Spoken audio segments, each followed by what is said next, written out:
Welcome back to the channel and welcome back to another quick pick prediction video. In this video, I'll be predicting the flyweight bout between Kavanagh versus Jose Ochoa. And how do I feel about this one right here?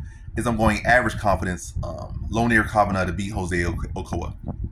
So Ochoa actually is a pretty talented fighter. He's like 23, Kavanagh like 25. But yeah, Jose Ochoa, he's longer, very dynamic striker. Solid grappling skills as well.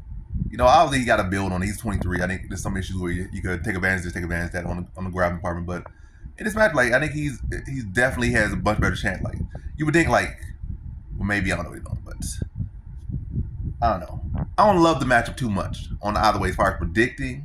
I have it average. And as far as with this talent, sometimes I feel like Ochoa can blossom into a good flower. He's only 23 years old. He's long. He already has exceptional striking for the level he's at. And imagine if he just keeps building at this rate, and imagine him at 25, 26, 27, or even 30 when he hits his prime or something like that. This guy could be a future title challenger, maybe a future champion. That's a big if. I'm saying, taking the right way, where he's already at skill-wise, this sky's the limit. So you kind of match the two guys that have high ceilings, or Lonair, he's already there. You already kind of can see it where he's going.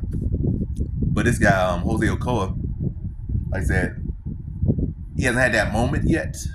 But watching his fights, I see the skill, I see the dynamic, I see the length, I see the volume, I see the creativity. The guy's a dangerous fighter.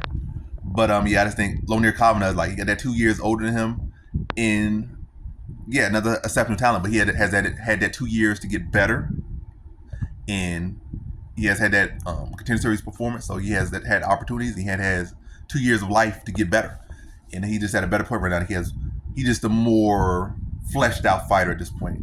But the thing I don't like about it, because Ochoa could potentially get knocked out. Imagine taking a brutal loss this young age and this early in your career, versus letting him. Sometimes the UFC, I don't like how they do things. Let these young fighters develop. Stop trying to feed them to each other young. Let them get to 27, then start doing that. But this guy's 23 in this fight, he could potentially get knocked out. But I'd see it. He's Peruvian. He got a lot of heart, as we seen in last week and other weeks before. So I think he'll make it a distance.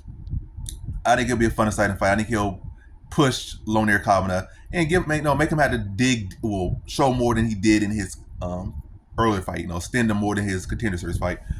Being long, being dynamic, using his length, being creative, being durable, being having that heart.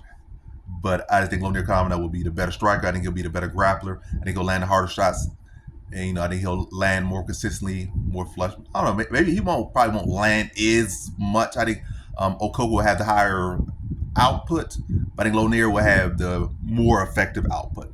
So maybe 5, 10 less strikes, but he'll be cracking. It'll probably be hurting him more. Probably be more physical when they lock up, if they do lock up. But Kavanagh just be the more effective striker, the more effective fighter. Whereas Jose Ochoa will be the more active, Lonair will be the more effective, and that will be the deciding factor. So in this one, I have Kavanagh via decision.